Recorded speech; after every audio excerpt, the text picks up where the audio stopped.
Hola, esto es Razones Particulares, un proyecto de conversación sobre temas educativos, porque todas las cosas tienen sus razones particulares y la educación también.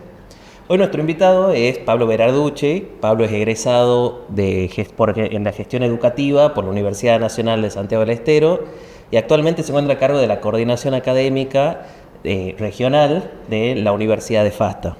Ha sido profesor de enseñanza media en diversas instituciones y también ha participado de la gestión educativa provincial y asesoró a distintos gobiernos locales, provinciales y organismos internacionales en materia educativa. También participó en organizaciones laicas del mundo católico como un activista y escribe un blog que me parece buenísimo sobre educación que lleva su nombre, pabloberarducci.blogspot.com. Así es, así es.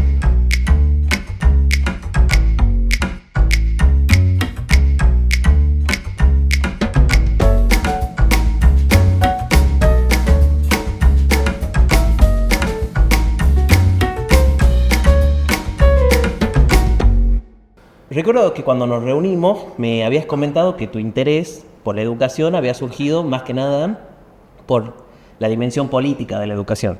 Y eso es algo que compartimos, que son esos intereses que uno muchas veces se pone a discutir sobre educación, termina hablando de política. Entonces cuando armábamos la agenda de Razones Particulares, creí necesario conversar con vos para hablar sobre la libertad de enseñanza, que es un concepto que tiene un origen antiguo, que tiene muchos significados posibles y que hoy quizás ha adquirido otra tonalidad por esta iniciativa del gobierno en modificar la ley nacional vigente. Pablo, bienvenido. ¿Cuáles son tus razones particulares sobre la libertad de enseñanza? Bueno, muchas gracias. Bueno, la libertad de enseñanza hace a la naturaleza del hombre. Es decir, hay como una apropiación del liberalismo de la palabra libertad. Y la palabra libertad no es del liberalismo. La palabra libertad tiene que ver con la naturaleza humana. Es decir, somos libres por el hecho de ser seres racionales. Y el hecho de ser seres racionales implica que yo conozca algo y ese algo me despierte en mí un deseo de poseerlo, de gozarlo, de disfrutarlo, de amarlo, podríamos decir. Y entonces ahí realizo un acto libre. Elijo tal cosa, adhiero a tal cosa en virtud de lo que pude conocer de esa cosa.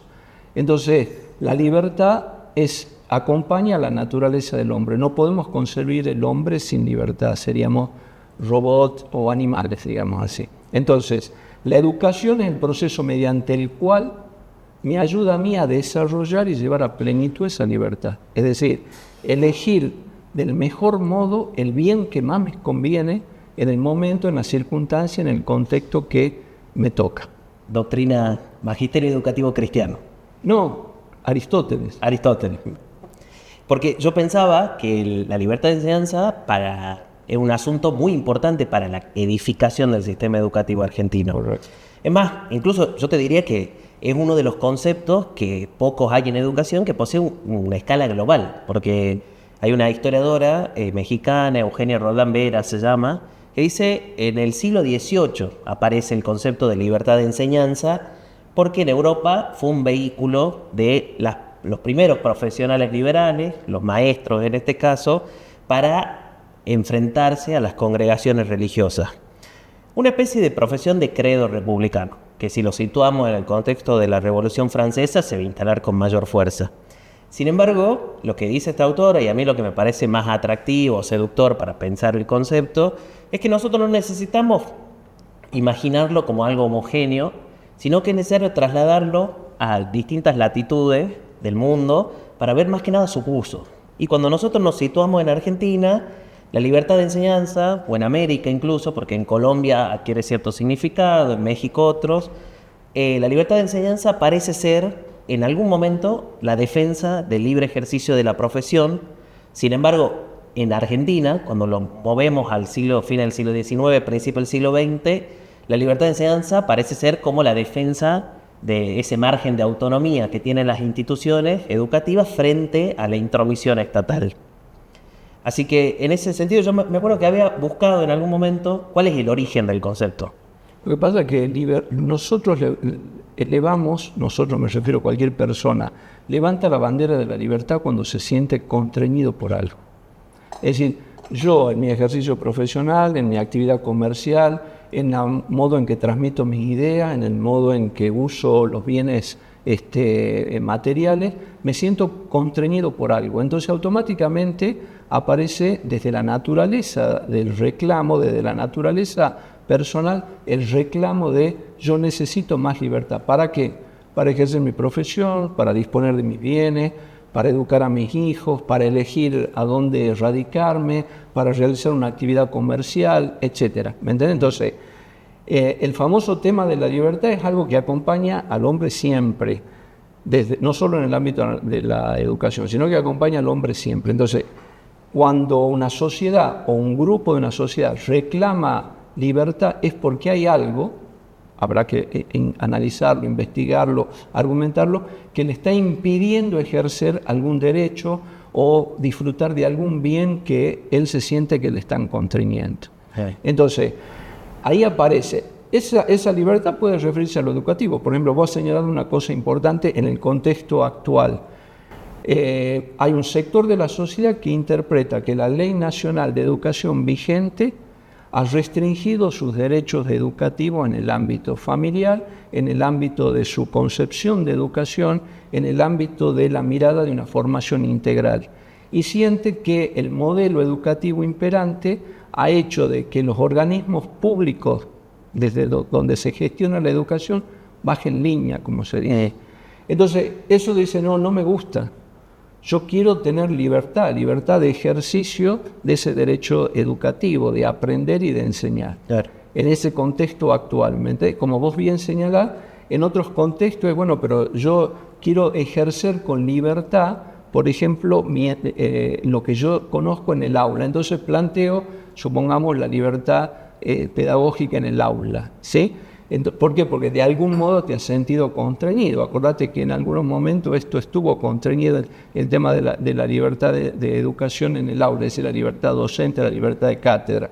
Entonces, creo que ahí hay que ubicarlo y ver cómo cada sociedad reacciona frente a la falta de libertad o a la interpretación que hace de la falta de libertad en búsqueda de espacio o de instituciones que le garanticen esa libertad que interpreta que no la tienen. Claro.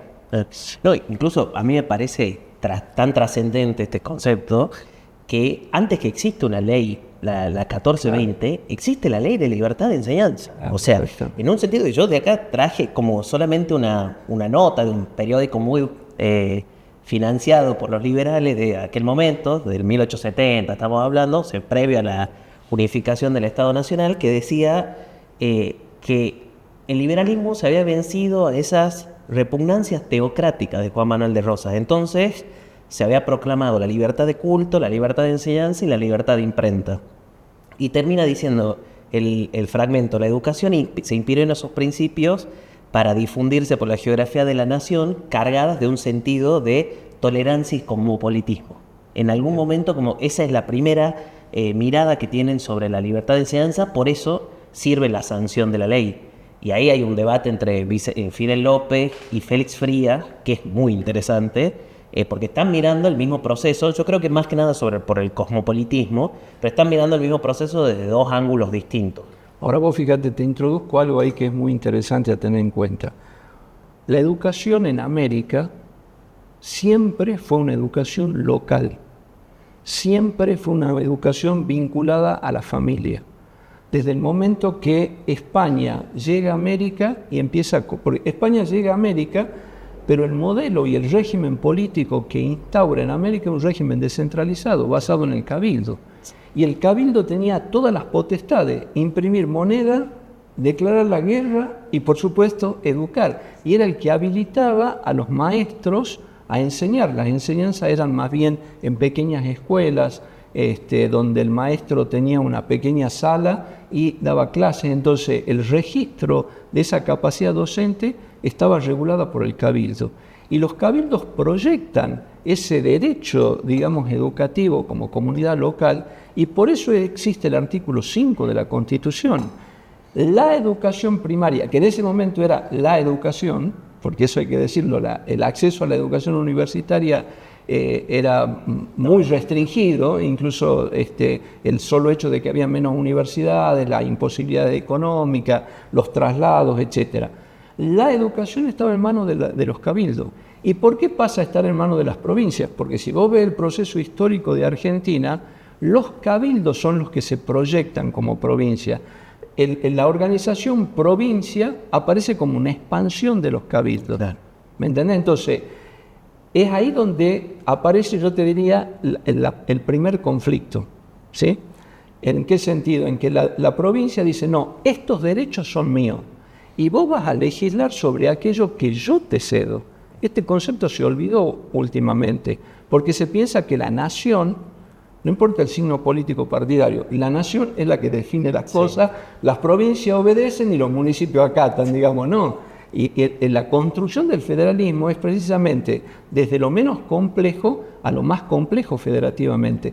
Por eso hay que hablar, digamos, de un federalismo de concertación, porque interés en educación tiene el municipio, tiene la provincia y tiene la nación. El tema es en qué grado y en qué ámbitos tienen competencia y hasta dónde llega esa competencia. Cuando se sancionó, por ejemplo, la Ley Federal de Educación,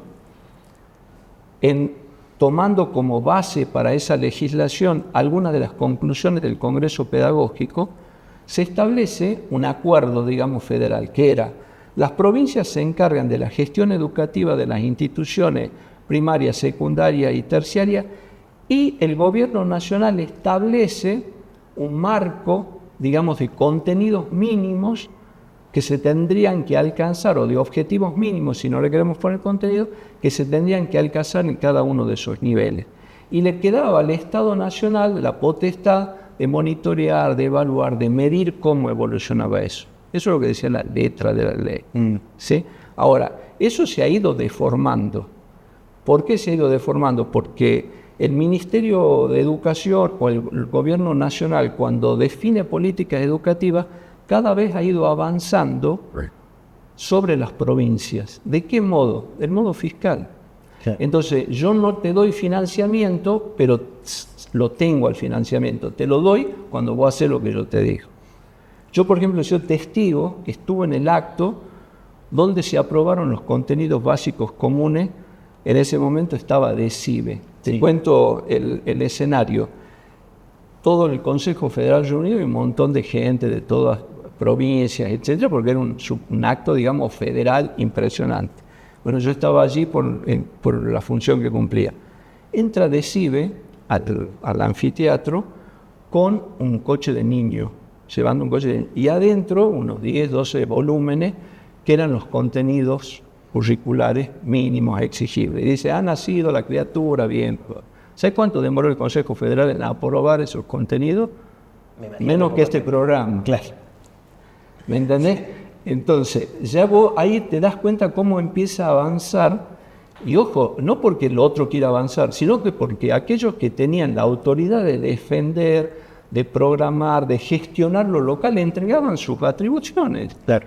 ¿Me entendés? Ahí es donde creo que se da esa distorsión de centralidad por un lado, de uniformidad nacional, que no es buena, no es conveniente, porque nuestra realidad, desde el punto de vista geográfico, cultural, económico, productivo, es sumamente diversa, sumamente diversa. Sí, es algo que conversamos la vez que nos encontramos, que es quién se queda con la botonera. Y en este caso la botonera fue la definición de los contenidos básicos comunes, que tuvo muchísimos conflictos internos, ¿no? También ahí estaba Cecilia Braslavsky, que era como la técnica especialista en la redefinición de esos contenidos, pero que tuvo mucho conflicto en su propia elaboración. Y luego esa instancia, bueno, ¿hasta dónde queda el Estado Nacional y cuáles son las atribuciones que la provincia terminan administrando? Porque hay un punto clave que me parece que vos lo tocaste en la primera parte de tu intervención, que es ¿dónde reside el principio de educar? Como la gran pregunta. Francisco Suárez, incluso, nos estamos hablando del siglo XVI español, que desde ese momento, cuando vos tomabas lo del cabildo, claro, ahí está, ahí aparece. Una de las primeras reivindicaciones que se hacen, no del federalismo, pero sí del municipalismo, localismo educativo, viene de la mano de Joaquín B. González a principios del siglo XX, donde él empieza a instalar esta idea, bueno, acá hay que mantener esa tradición colonial que nosotros veníamos teniendo en la administración educativa, porque se ve que es aquella que respeta más los derechos fundamentales de la familia y de los individuos. Y ahí esto sigue siendo una discusión. Para mí, vos dabas alguna línea al pensarlo como libertad negativa. Yo no ejerzo mi libertad en tanto existe un agente externo que me la constriñe. Después otro diría, en realidad, el liberalismo más crudo diría, la libertad tiene que ser positiva. Nada puede restringir el libre ejercicio de mi voluntad. Yo creo que camino hacia un tercer sentido de la libertad, que es, creo que descansa sobre aquello que decía Joaquín B. González, que yo construyo mi libertad en la medida en que mi comunidad también es libre. Ahora, por ejemplo, yo voy a decir algo que puede sonar políticamente poco correcto. Normalmente escuchamos en los discursos que hay que educar en libertad. En principio, digamos, nadie podría objetar esto, o nadie debería en principio objetar esto, pero en realidad no tenemos que educar en libertad, tenemos que educar la libertad. ¿Por qué? Porque si nosotros, desde el momento que nacemos, tenemos una cantidad de indigencias, ¿sí? Es decir, no somos autosuficientes, tenemos una cantidad de indigencias, entonces no estamos capacitados para tomar permanentemente decisiones sobre nosotros mismos, sobre lo que queremos, sobre hacia dónde queremos ir. Es un proceso. La educación precisamente ayuda a que vos elijas el mejor modo. Claro. Entonces, si lo querés poner en términos bueno y malo, si vos no te educás, podés ser ladrón, por decir así. Si no te educás, caes en una adicción. Si no te educás, no vas a acceder a determinados bienes. Perfecto. Pero yo tengo que hacer ese proceso educativo para elegir bien. Y ahí es donde tengo plena libertad. Por eso es que, si vos lo ves desde el punto de vista de la educación familiar, la mamá, cuando educa a un hijo, no le da a todos por igual. Es decir, hay momentos donde le brinda atención a uno en detrimento de otro, porque sabe que ese está necesitando en este momento. O aquello que le dio hace un rato a uno, se lo niega a otro, porque sabe que en no sé, ya es un vicio o tiene una tendencia desordenada a ese tipo de cosas. Entonces va regulando los momentos, los modos, las intensidades. Y no es que le está impidiendo ser libre, no, está ayudando a que se desarrollen con libertad a partir de aprender, digamos, a usar esa libertad. Claro. Ahí entro en un tema que a mí me parece que toca directamente a la libertad de enseñanza, porque una posibilidad de discutirlo en términos constitucionales. Esto que vos decís, sí. Bueno, la apelación siempre a la libertad de enseñanza ha estado regulada o inscrita en la Constitución, en el artículo 14, en el artículo 5, en una parte del artículo 14 y en el inciso 75 de ese gran artículo 14 bis. En ese caso, lo que entra también y lo que se empieza a discutir son los aportes del Estado hacia las instituciones privadas, que para mí es un punto central y un punto donde el debate se empieza a poner un poquito más espeso. Lo que pasa es que ahí no hay una sinceridad, porque el federalismo argentino es un federalismo de boca hacia afuera. Es decir, yo soy federal cuando el gobierno nacional es mi signo. ¿Entendés? Entonces el federalismo va bárbaro, porque yo sé qué timbre tengo que tocar y recibo lo que necesito. Cuando el gobierno de turno nacional no es de mi signo, este gobierno va en contra del federalismo, etcétera, etcétera. Bien, acá, ¿qué es lo que ocurre? Yo no puedo pensar en la educación como un esquema donde alguien maneja la caja y ese alguien distribuye hacia abajo la caja. Entonces nunca el que está abajo va a poder gestionar, nunca va a poder fijarse objetivos, nunca va a poder ser parte de una definición de una política educativa. Acá lo que se trata es de fijar la base imponible cerca de donde se gasta. Entonces, si yo digo que las escuelas de un determinado nivel pueden ser gestionadas en el nivel municipal o en el nivel provincial, yo tengo que reconocerle a ese nivel la potestad impositiva para fijar el impuesto, para recaudarlo y para aplicarlo. Claro. No el viejo chiste aquel de que yo le pago impuesto a la nación recauda y después me devuelve. No, eso es un chiste. Ya lo sabemos que no ha funcionado en nuestro país. Pero un argumento te diría, así se disuelve o corre el riesgo de disolverse el principio de unidad nacional también. No, porque vos el principio de unidad nacional no tiene que ver con por ejemplo, vamos a un ejemplo práctico. Vos tenés una casa, ¿sí?, en Yerbabuena. ¿A quién le paga impuesto inmobiliario? ¿Al municipio? No, a la provincia. Y el municipio te tiene que poner pavimento, te tiene que poner luz, te tiene que cortar el pasto, recoger la basura. La provincia ni pasa por tu casa, pero sin embargo te cobra el impuesto inmobiliario. Vos ponés un kiosquito en la puerta de tu casa. ¿A quién le paga ingresos brutos? A la provincia. Y además le paga IVA a la nación. Y el gobierno local la ve pasar. Claro. Y sin embargo, el 90% de los servicios que vos necesitas para vivir en esa casa y para desarrollar esa actividad comercial, profesional, tienen que ver con prestaciones que te da el municipio. Entonces, es allí donde... pero hay una coparticipación. Mira, una coparticipación que desde el año 94 está mandado que se tienen que rediscutir, ni siquiera se forma la comisión de discusión. Entonces, esta es la trampa. Yo tengo que reconocer al proceso descentralizador, que fue uno de los errores que cometió, digamos, la Ley Federal de Educación, que fue... La transferencia. Claro, te la tiro. Te la tiro la pelota. Te la tiro. Fíjate cómo haces, ¿me entendés? Entonces, no, yo te reconozco a vos la potestad educativa y te digo, bueno, pero vos tenés la potestad recaudatoria de esto y yo no me puedo meter ahí. Entonces, ahí es donde vos realmente tenés una autonomía en la gestión de tu competencia, en este caso educativa.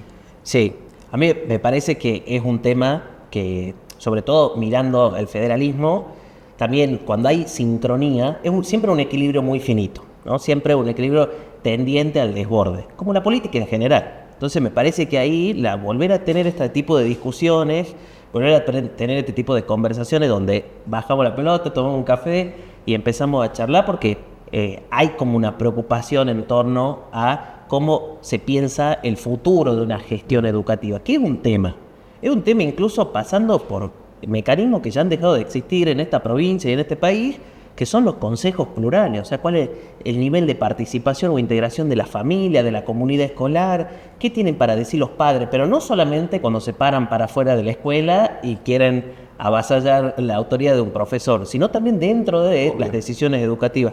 Creo que este proyecto, y ahí para empezar a concluir, nos da la posibilidad de por lo menos volver a discutir.